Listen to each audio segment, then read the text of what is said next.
Well, hey, and good morning, and welcome to another daily devotional. We're almost through the book of Second Samuel chapter 20.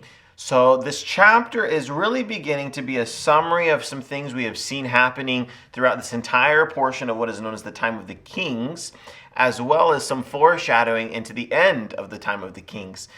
So really what we must remember through this whole concept, this whole season of history is Israel demanded to have a king. That was what they asked Samuel for. We need a king. At that point, they had all been just looking towards God. And way back at the beginning of 1 Samuel, we saw that they demanded from Samuel to anoint for them a king, which is when we got King Saul. And from that point on, really the whole country, the whole nation was looking towards a man as their leader. So this has been happening through different kings. We had King Saul, then King David, then we had Absalom for a little bit there. And now there is this restoration, we'll use that word loosely, of David back into becoming king. But through this whole process, there is all kinds of bloodshed and backstabbing and front stabbing and all kinds of stuff that happens in this chapter. As you read through, there begins to get put in place a division of the kingdom. There's a complete division. And so if you notice, there's two names that are used in the Old Testament: Israel and Judah. Sometimes we'll use them interchangeably, but they're really not the same thing. So to really understand this, there's 12 tribes of Israel, or 12 tribes, and we always talk about Jesus, the Lion of Judah. Okay, we talk about those things, but really what it is there's a division as to the way that those 12 are split up. 2 of them are within one grouping, and 10 of them are in the other grouping. And there begins to become this division between this 12, kind of the United States of Israel. 12 begins to have this division, and 2 of them will in the future actually secede from the rest of them, and there's a complete division between Judah and Israel. And then if you begin to read in the later part of the Old Testament, where there's all of these things of both of them going into exile and being conquered by Babylon and different things, there's actually 2 different kind of almost nations being persecuted during that later part of the Old Testament. But this is beginning to show the foreshadowing of division amongst the people.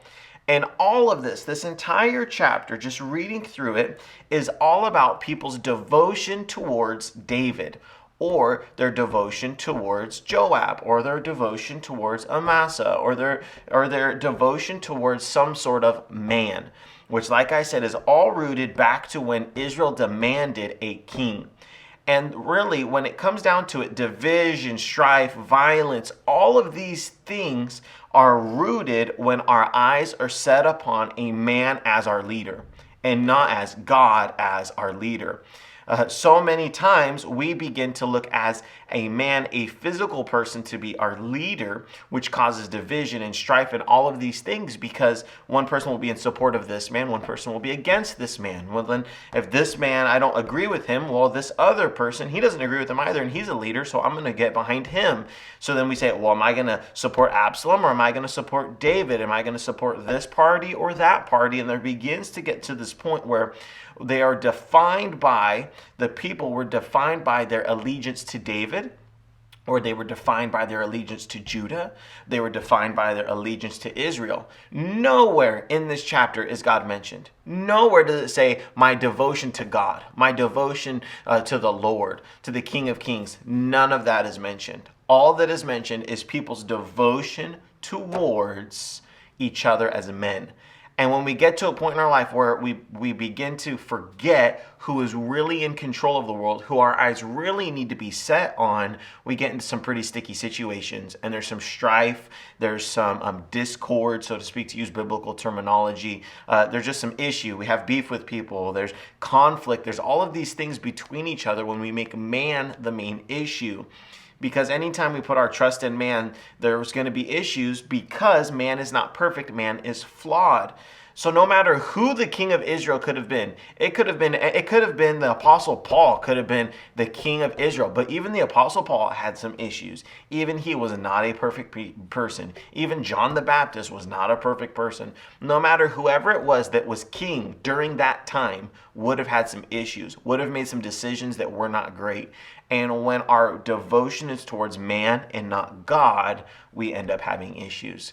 So just a reminder, what a timely chapter for today. If you're watching this the day we recorded it, we're still awaiting who it is that has won this election, where there's all kinds of things going on in our country. Many people looking towards man, not looking towards God. So let's remember at the season of our lives that God is the one that is in control of everything. God's in control of our family. God's in control of our church. All of those things. Let's look above man, but towards God, and let him be the ruler of our lives. So hope that you have an amazing rest of your day today. We hope to see you tomorrow for 2 Samuel chapter 21.